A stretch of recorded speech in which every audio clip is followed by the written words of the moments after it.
Metro 2034, Dmitry Glukhovsky, Chapter 9 Air. Fear and terror are not the same thing at all. Fear spurs a man on to take action and be creative. Terror paralyzes the body and blocks the flow of thought. It makes a man less human. Homer had seen enough in his time to know the difference between them. His brigadier, who was not endowed with the ability to experience fear, had proved surprisingly vulnerable to terror. But the old man was even more amazed by what had reduced Hunter to this state. The body from which he had removed the gas mask looked unusual. The face that had appeared from under the black rubber had dark, glossy skin, thick lips, and a broad, flat nose. Homer hadn't seen any black men since the day the music channels on TV stopped working, more than 20 years ago, but it wasn't hard for him to recognize the dead man as simply a member of a different race. Curious, certainly, but what was so frightening about it? The brigadier had already taken a grip on himself. His strange fit had lasted less than a minute. He shone his flashlight on the dark face, growled something unintelligible, and started roughly undressing the obstinate body, and Homer could have sworn he heard the crunch of fingers being broken. It's a mockery, just to remind me again, right? It's inhuman. A punishment like that. He wheezed almost inaudibly. Had he taken the man for someone else? Was he mutilating the body in revenge for his own momentary humiliation, or settling some older and much more serious score? The old man suppressed his own revulsion, glancing stealthily at the brigadier as he stripped another body. The girl didn't take any part in the looting, and Hunter didn't try to force her. She walked away, sat down on the rails, and lowered her face into her hands. It seemed to Homer that she was crying. Hunter dragged the bodies out through the door and dumped them in a heap. In less than 24 hours, there would be nothing left of them. During the day, mastery of the city passed to creatures so appalling that the fearsome predators of the night hid away deep in their burrows, waiting meekly for their hour to come again. Although the dead man's blood wasn't visible on the dark uniform, it didn't dry out immediately. It felt cold and clammy on Homer's stomach and chest, clinging to him as if it wanted to get back into a living body, causing a horrible itching on his skin and in his mind. He wondered if this masquerade was really necessary, and the only consolation he could find was that it would help them to avoid any more casualties in Avtosavod station. If Hunter's calculations proved correct, the guards would take them for their own men and let them through unopposed. But what if they didn't? And was the brigadier even trying to reduce the number of deaths that he left in his wake? Homer found the brigadier's bloodthirstiness repellent, but also intriguing. Self-defense could not justify even a third of all the killings he committed, but it was a matter of something more than plain sadism. What concerned the old man most of all was whether Hunter was heading for Tula simply in order to indulge his craving. Even if the unfortunate people who were trapped at that station couldn't find a cure for the mysterious fever, it didn't mean that there was no cure in principle. There were places in the underground world where the embers of scientific thought continued to glow, where research was carried out, new medicines were developed, and serums were manufactured. Polis, for example, that confluence of 4 major arteries, the heart of the metro, the last remaining simulacrum of a genuine city, that extended through the connecting passages between the Arbat, Borovitskaya, Alexander Garden, and Lenin Library stations, where the doctors and scientists who survived had established their base, or the immense bunker near Taganka Station, the secret technopolis that belonged to Hansa. And apart from that, Tula might not be the first station where the epidemic had broken out. What if someone had already managed to beat the sickness? How could I possibly abandon so easily any hope of being saved? Homer asked himself. Of course, now that he was carrying the time bomb of the disease in his own body, the old man had a vested interest in this kind of reasoning. In his rational mind, Homer had almost accepted the idea that he would die soon, but his instincts rebelled, demanding that he try to find a way out. If he could find a way to save Tula, he would protect his home station from harm and be saved himself. But Hunter simply didn't believe there was any cure for this disease. After exchanging a few words with the watch at Tula on a single occasion, he had condemned all the inhabitants of the station to death, and immediately set about putting the sentence into effect. He had misled the top command of Sevastopol with wild stories about nomads, imposed his own decision on them, and was now inexorably approaching the point of making it a reality by committing Tula to the flames. Or did he know about something happening at the station that turned everything topsy-turvy again? Something that neither Homer nor the man who left his diary at Nakimov Prospect knew about. When he was done with the bodies, the brigadier tugged his flask off his belt and sucked out the remains of its contents. What was it? Alcohol? Did he use his hooch as a condiment to help him savor his actions, or was he trying to kill the aftertaste? Was he relishing the moment or trying to escape from it? Or perhaps he hoped that with alcohol he could smother something inside himself. For Sasha, the smoky old motor trolley was a time machine out of the bedtime stories her father once used to amuse her with. It wasn't carrying the girl from Kolomensko to Avtosavod, but taking her back from the present into the past, although no one but her could possibly have thought of the stone dungeon where she had spent all these years, that blind alley in space and time, as the present. She remembered the journey in the other direction very well. She was still only a little girl, her father, tightly bound, with a woolly hat pulled down over his eyes and a gag in his mouth, sat beside her. She cried all the time, and one of the soldiers in the firing squad folded his fingers together and showed her various shadow animals in the little yellow circus ring that was running along the ceiling of the tunnel, racing with the trolley. The sentence was read out to her father after they crossed the bridge. The Revolutionary Tribunal commuted his sentence from execution to lifelong banishment.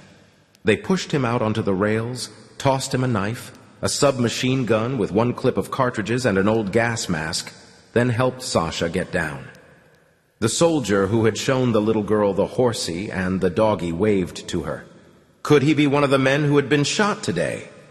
The feeling of breathing someone else's air grew stronger when she squirmed into a black gas mask, taken off one of the bodies by the man with the shaved head. Every tiny little stretch of her journey cost someone's life. The man with the shaved head would probably have shot them anyway, but now that Sasha was here, she was an accomplice. It wasn't only because he was tired of fighting that her father hadn't wanted to come home. He used to say that all his humiliations and deprivations weighed less than even a single human life. He suffered in order not to cause suffering to others. Sasha knew that the pan of the scales holding all the lives he had taken already hung very, very low, and her father was simply trying to restore the balance. But the man with the shaved head could have intervened sooner, couldn't he? He could have simply frightened the men on the trolley just by appearing, and disarmed them without firing a single shot. Sasha was sure of that. None of the dead men was a worthy opponent for him. Why did he have to do that? The station of her childhood was closer than she thought. In less than 10 minutes, its lights were glimmering ahead of them. There was no one guarding the approaches to Avtosavod. The station's inhabitants obviously placed too much faith in the locked hermetic doors. 50 meters before the platform, the man with the shaved head switched the engine to low speed and told Homer to take the helm, while he moved closer to the machine gun. The trolley rolled into the station almost without a sound and very, very slowly. Or perhaps time was standing still for Sasha so that she could see everything and remember it all in a few brief moments. On that day, her father had left her in the care of his orderly, telling him to hide her until everything was sorted out. The orderly led her deep into the underbelly of the station, to one of the service areas, but even from there they could hear the simultaneous roar of 1,000 throats, and he went dashing back to be with his commander. Sasha hurtled along the empty corridor behind him and darted out into the hall. They drifted along the platform, and Sasha looked at the spacious family tents and the carriages equipped as offices, the little kids playing tag, and the old men chatting, the sullen men cleaning their guns. And she saw her father standing in front of a thin line of angry, frightened men who were trying to enclose and restrain a raging crowd. She ran over to her father and pressed herself against his back. He swung round crazily, shook her off, and slapped his adjutant in the face as he came hurrying up. But something had already happened to him. The line of men, which had frozen with its automatic weapons raised in anticipation of the command to open fire, was ordered to stand down. The only shot was one fired into the air. Her father started negotiations on the peaceful handover of the station to the revolutionaries. Her father believed that a man was given signs. You just had to know how to see them and read them correctly. No, time hadn't slowed down just so that she could revisit the final day of her childhood. She spotted the armed men rising to meet the trolley before the others did. She saw the man with the shaved head reach the trigger switch with an elusive, fluid movement and start turning the thick, burnished barrel towards the amazed sentries. She heard the hissed command to halt the trolley before the old man did. And Sasha realized so many people would be killed now that she would feel as if she were breathing someone else's air for the rest of her life. But she could still prevent the massacre, save them and herself and one other man from something more appalling than any words could express. The sentries were already taking their automatics off the safety catches, but they fiddled with them too long and were several moves behind the man with the shaved head. She did the first thing that came into her mind. She jumped up and pressed herself against his lumpy, iron-hard back, hugging him from behind and clasping her hands on his chest, which was so still it didn't seem to be breathing. He shuddered as if she had lashed him with a whip, hesitated. The sentries, finally ready to fire, were bewildered too. The old man understood her without any words. The trolley shot off down the tracks, belching out black clouds of bitter smoke, and Avtosavod station receded rapidly back into the past. All the way to Pavlet station, no one spoke another word.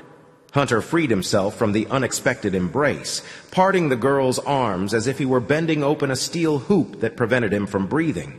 They slipped past the only guard post at full speed, and the spray of bullets directed at them from it bit into the ceiling above their heads. The brigadier managed to pull out his pistol and reply with 3 soundless flashes of flame. He seemed to have brought one man down, but the others melted into the walls, squeezing themselves in behind the shallow lips of the tunnel liners to save themselves. My, thought Homer, glancing at the girl, who was quiet and subdued now. He had assumed the love line would come into play soon after the heroine's appearance, but everything was developing too fast. Faster than he could understand it all, let alone write it down. They rode into Pavlet station and stopped. The old man had been here before, at this station straight out of the mists of Gothic legend. Instead of the plain columns that supported the vaults in all the newer outlying stations of the metro, Pavlet station was supported by a series of airy, rounded arches that were too high for ordinary people. In typical fashion for legends of that kind, Pavlets was the victim of a distinctive curse. At precisely 8 o'clock in the evening, the hustle and bustle suddenly died away, and the thriving station was transformed into its own ghost. Out of its entire dynamic and resourceful population, only a few daredevils were left on the platform. Everyone else disappeared, together with their children, personal effects, trunks stuffed with goods, benches, and makeshift beds. They all crammed into the refuge, the almost kilometer-long connecting passage to the Circle Line, and trembled there through the long night while monstrous creatures who had woken from their sleep prowled around on the surface at the Pavlets railway station. People who ought to know said these creatures were the unchallenged masters of the station building and the adjoining territory, and even while they slept, no other beasts would dare to wander in there. The inhabitants of Pavlets had no defenses against them. The shutters that cut off the escalators at other stations simply didn't exist here, and the way out to the surface was always open. To Homer's mind, it would have been hard to find anywhere less appropriate for an overnight halt. But Hunter thought differently. When the trolley reached the far end of the hall, it stopped. "We'll stay here until the morning. Make yourselves at home," he said, pulling off his gas mask and waving his hand round at the station. And he left them. The girl watched him go, then curled up on the hard floor of the trolley. The old man made himself as comfortable as possible and closed his eyes, trying to doze off, but in vain. He was besieged again by thoughts of the plague that he was carrying round all the stations that were still uninfected. The girl couldn't sleep either. "Thank you. I thought you were the same as him," she told Homer. "I don't think there are any other men like that," the old man replied. "Are you two friends?" "Like a suckerfish and a shark," he said with a grim smile, thinking that was exactly the way it was. Hunter devoured people, but occasional bloody scraps of human flesh came his way too. "How do you mean?" she asked, half sitting up. "Where he goes, I go. I don't think I could manage without him, and perhaps he thinks that I'll absolve him somehow, although no one really knows what he thinks." "But why can't you manage without him?" asked the girl, moving to sit closer to the old man. "I have the feeling that while I'm with him, my inspiration won't desert me." Homer tried to explain. "Inspiration? I read somewhere that means breathing in," said Alexandra. "But why do you want to breathe that? What good will it do you?" Homer shrugged. "It's not what we breathe in, it's what's breathed into us," he replied. "I think that as long as you breathe death, no one will kiss your lips. They'll be scared of the rotten corpse smell," she said, drawing something on the dirty floor with her finger. "When you see death, it makes you think about many things," Homer remarked. "You don't have any right to summon death every time you need to think," she objected. "I don't summon it, I just stand there. And then it hasn't really got anything to do with death. Or not only with death," the old man countered. "I wanted a story to happen to me. A story that would change everything. I wanted something to happen in my life, to shake me up and clear out my head." "Did you have a bad life?" the girl asked sympathetically. "A boring one.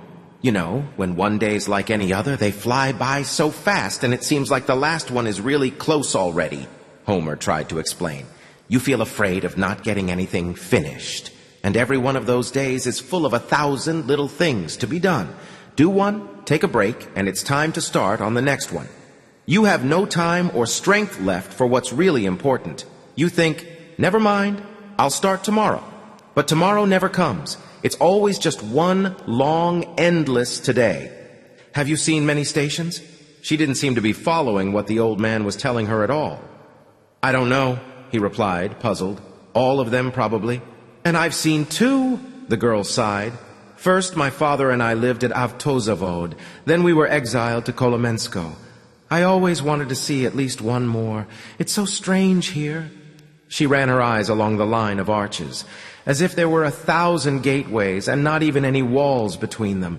And there they are, all open for me, but I don't want to go through, and I'm afraid. "So he was your father, that man, the other one." Homer hesitated. "Did they kill him?" The girl retreated back into her shell of silence for a long time before she responded. "Yes." "Stay with us," said the old man, plucking up his nerve. "I'll have a word with Hunter. I think he'll agree. I'll tell him I need you for—" He shrugged, not knowing how to explain to the girl that now she had to inspire him. "Tell him he needs me," said Sasha. She jumped down onto the platform and wandered away from the trolley, stroking every column as she walked past it. There was absolutely nothing coy about her. She didn't flirt at all. Along with all kinds of firearms, she seemed to despise the standard female arsenal. Those sweet little glances and heart-melting gestures, those fluttering eyelashes that can raise a hurricane, and those half-smiles for which a man would sacrifice himself or kill another. Or was it that she simply didn't know yet how to use these weapons? Whatever the reason, she could manage without them. A single dagger thrust from those eyes of hers had made Hunter reverse a decision. A single movement from her had snared him in a net and kept him from killing. But had that thrust really pierced through his armor into the soft flesh? Or did he need her for something? That was probably it. It seemed strange to Homer even to imagine that the brigadier had any vulnerable spots, that he could even be pricked, let alone wounded. Homer simply couldn't sleep. Although he had swapped the stifling black gas mask for a light respirator, he still found it just as hard to breathe, and the vice that was crushing his head hadn't slackened its grip. Homer had dumped all his old things in the tunnel. He had scrubbed his hands clean with a piece of gray soap, washed off the dirt with greenish water from an old fuel can, and made a voluntary decision always to wear a white face mask from now on. What else could the old man do to avoid danger to people he was with? Nothing. Absolutely nothing at all now. Not even going into the tunnel and reducing himself to an abandoned heap of rotten rags would do any good. But today's close brush with death had suddenly taken him back 20 years, to the days when he had just lost everyone he loved. And that had given his plans a new, authentic meaning. If it was up to Homer, he would have erected a genuine monument to them. But they surely deserved at least a basic headstone. Born decades apart, they had all died on the same day. His wife, his children, his parents. And there were all his classmates from school and friends from the technical college.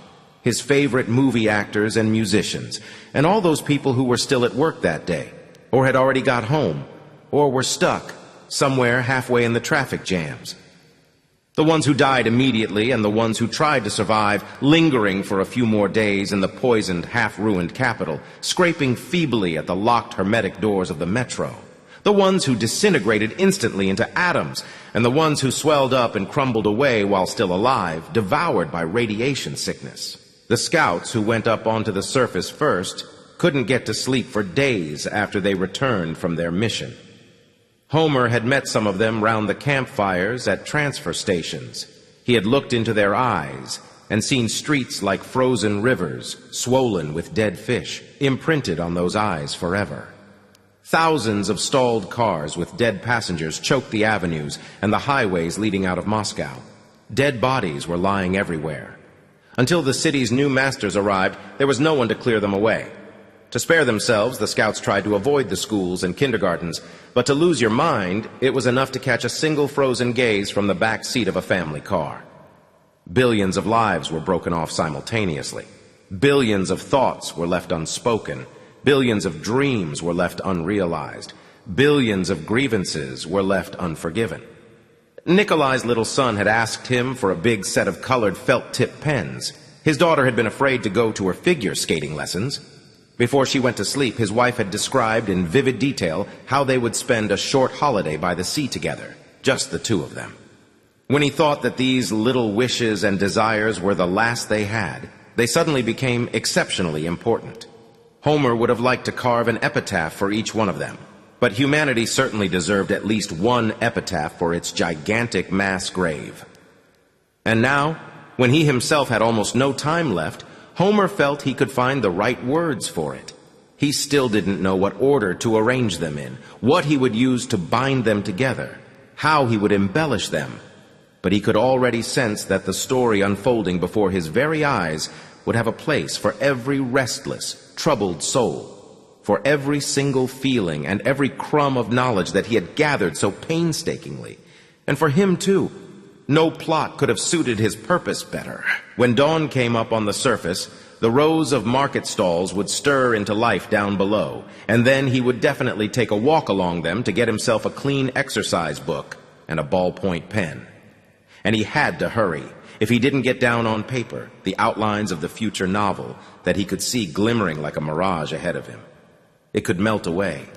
And who could say how much longer he would have to sit on the summit of his sand dune, gazing into the distance and hoping that his ivory tower would start rising up again out of the fine grains of sand and the shimmering, incandescent air. There might not be enough time. No matter what nonsense the girl might talk, a glance into the empty eye sockets of eternity is certainly a great stimulus to action, the old man chuckled to himself. And then, recalling the arches of her eyebrows, 2 flashes of white on the somber, grimy face, and the bite marks on her lip, and her tousled, straw-blonde hair, he smiled again. I'll have to find something else at the market tomorrow as well, Homer thought as he fell asleep. Night at Pavlet station is always restless. Glimmers of light from the smoking torches flicker across the soot-stained marble walls. The tunnels breathe uneasily, and the men sitting at the foot of the escalators talk to each other in voices so low they can hardly be heard. The station pretends to be dead, hoping the predatory beasts from the surface won't be tempted by the smell of meat. But sometimes the most curious of those beasts discover a passage that leads down deep, start sniffing at it and catch the scent of fresh sweat, the beating of hearts, the murmur of blood coursing through veins. And they set off downwards. Homer had finally dozed off, and the alarmed voices from the far end of the platform filtered into his awareness as dull, distorted echoes. But then a shot rang out, instantly jerking him out of his hazy half-sleep. The old man jumped up, staring around wildly and groping for his gun on the floor of the trolley. The deafening, thunderous rumbling of the machine gun was joined by the stuttering of several submachine guns, and the alarm in the sentries' shouts was replaced by genuine terror. Whoever it was they were firing all their weapons at, it wasn't having any effect. This was no longer coordinated fire at a moving target, but the desperate, ragged shooting of men simply trying to save their own skins. Homer found his automatic, but he couldn't make himself go out into the hall. It took all his willpower to resist the temptation to start the motor and shoot out of the station at top speed. It didn't matter a damn where to. But he stayed in the trolley, craning his neck to make out the battle zone through the crowded line of the columns. Slicing through the yelling and swearing of the sentries trying to defend themselves came a piercing shriek that sounded surprisingly close. The machine gun choked, and someone gave a terrible scream that was cut short as suddenly as if his head had been torn off. The chatter of submachine guns hammered at Homer's ears again, but now it was sparse and scattered. The shriek was repeated. It sounded a little further away now. And suddenly, the creature that made it was answered by an echo, somewhere close to the trolley. Homer counted to 10 and started the motor with trembling hands. Any moment now, his companions would come back, and they could go racing off immediately. He was doing it for their sake, not his own. The trolley trembled and smoked as the motor warmed up, and then something flickered between the columns at an unbelievable speed, blurring past and slithering out of view faster than his mind could process the image. The old man grabbed hold of the handrail, set his foot on the accelerator pedal, and took a deep breath. If they didn't come in the next 10 seconds, he'd just drop everything, and then, without even knowing why he was doing it, Homer stepped out onto the platform, holding his useless automatic out in front of him, just to make sure that there was nothing more he could still do for either of his companions. He pressed himself tight against a column and glanced out into the hall. He tried to scream, but he didn't have enough air. Sasha had always known the world wasn't limited to the 2 stations where she had lived, but she could never have imagined that the world beyond them could be so beautiful. Dull and bleak as Kolomensko was, to her it had seemed like a home, cozy and familiar in every little detail. Avtosavod was haughty and spacious, but cold. It had turned its back on her father and her, rejected them, and she couldn't forget that. But in her relationship with Pavlets, she could turn a new leaf, and Sasha's desire to fall in love with this station grew stronger with every minute she spent there. She wanted to fall in love with its light, branching columns, with its huge, inviting arches, with its noble marble covered in darling little veins that made the walls look like someone's delicate skin. Kolomensko was ugly. Avtosavod was too severe, but this station seemed to have been built by a woman. It was playful, even frivolous. Even decades on, Pavlets refused to forget its own former glory.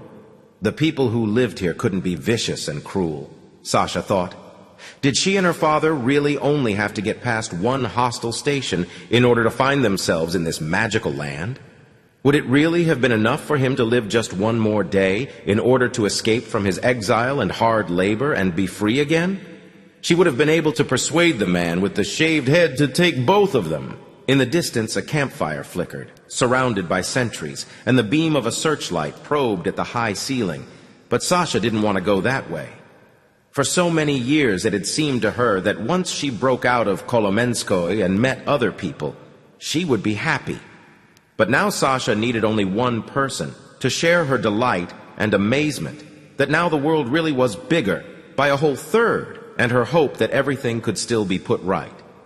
But there probably wasn't anyone at all who needed Sasha, no matter what she might try to make herself and the old man believe. So the girl wandered off in the opposite direction to where a dilapidated train stood halfway into the right tunnel, with its windows broken and doors wide open. She walked inside and along through the train, soaring over the gaps between the carriages as she inspected the first, the second, the third. In the last one, Sasha found a seat that had miraculously survived and clambered onto it, pulling up her legs. She looked round, trying to imagine that any moment now the train would start moving and carry her on to more stations, brightly lit and vibrant with human voices. But her faith and imagination weren't strong enough to set thousands of tons of scrap iron moving. It had all been so much easier with her bicycle. And her attempt to hide failed. Skipping from carriage to carriage in her wake, the noise of the battle unfolding in Pavlet's station finally caught up with her. Again. She lowered her feet onto the floor and dashed back to the station, to the only place where she could at least do something. The mutilated bodies of sentries were lying by the glass booth with the frozen searchlight, and in the extinguished campfire and in the center of the hall, those men had already abandoned any resistance and were running to seek refuge in the passage, but death had overtaken them halfway there. A sinister, unnatural figure was doubled up over one of the bodies. From that distance, it was hard to make it out clearly, but Homer saw smooth, white skin, an immensely powerful, twitching neck, and legs bent at too many joints with impatiently shuffling feet. The battle had been lost. But where was Hunter? The old man peeped again and froze in horror. About 10 steps away from him, more than 2 meters up in the air, a nightmarish face was staring at him, peeping out from behind a column exactly like Homer, as if it was playing peekaboo. Something red was dripping from the drooping lower lip. The lower jaw was working incessantly, grinding up its hideous cud, and the space below the sloping forehead was absolutely empty. But the lack of eyes didn't seem to cause the beast any difficulty in moving about and attacking. Homer pulled back, squeezing the trigger. His automatic didn't make a sound. The monster let out a long, deafening howl and darted into the center of the hall. The old man started jerking the jammed breech backwards and forwards, realizing he didn't have enough time. But suddenly the monster lost all interest in him. Now its attention was riveted to the edge of the platform. Homer swung round sharply, following the line of that blind gaze, and his heart stopped dead. The girl was standing there, gazing round in fright. "Run!" Homer yelled, his voice instantly breaking into a croak that scraped at his throat. The white monster sprang forward, covering several meters in a single bound, and stood in front of the girl. She pulled out a knife that was useless for anything but cooking and made a warning lunge. In reply, the beast swung one of its front paws, and the girl collapsed on the ground. Her knife went flying several meters through the air. The old man was already on the trolley, but he wasn't thinking about running away anymore. Puffing and panting, he swung the machine gun round, trying to catch that white, dancing silhouette in the cobweb lines of the sight. He couldn't. The monster was moving in on Sasha. Homer had the impression that after savaging the sentries, who represented at least some kind of danger to it, the creature was amusing itself by driving 2 helpless victims into a corner and toying with them before it finished them off. Now it was hunched over Sasha, screening her from the old man's view, skinning its prey. Suddenly it jerked and staggered backwards, scraping with its claws at a dark patch spreading across its back, and swung round with a roar, preparing to devour its attacker. Treading unsteadily, holding his automatic out in one hand, Hunter walked towards it. His other arm dangled limply at his side, and it was clear that every step he took cost him an immense effort and great pain. The brigadier raked the monster with another burst of fire, but the creature was incredibly tough. It merely swayed, then immediately recovered its balance and came hurtling forward. Hunter had run out of cartridges, and he pivoted round in an incredible turn, taking the immense carcass on the blade of his machete as the monster collapsed down onto him, stifling him with its sheer weight and breaking his bones. The second monster came running up to destroy any remaining hope. It froze over the twitching body of its fellow and plucked at the white skin with its claw, as if trying to wake the other beast up, then slowly raised its eyeless face towards the old man. Homer didn't miss his chance. The heavy caliber bullets shredded the monster's torso and shattered its skull, knocking it to the ground, then continued reducing the marble slabs behind its back to chips and dust. It was some time before the old man could calm his heart and unclasp his cramped fingers. Then he closed his eyes, took off his respirator, and let the frosty air, saturated with the rusty smell of fresh blood, flood into him. All the heroes had fallen. He was left alone on the battlefield. His book was over before it had even begun.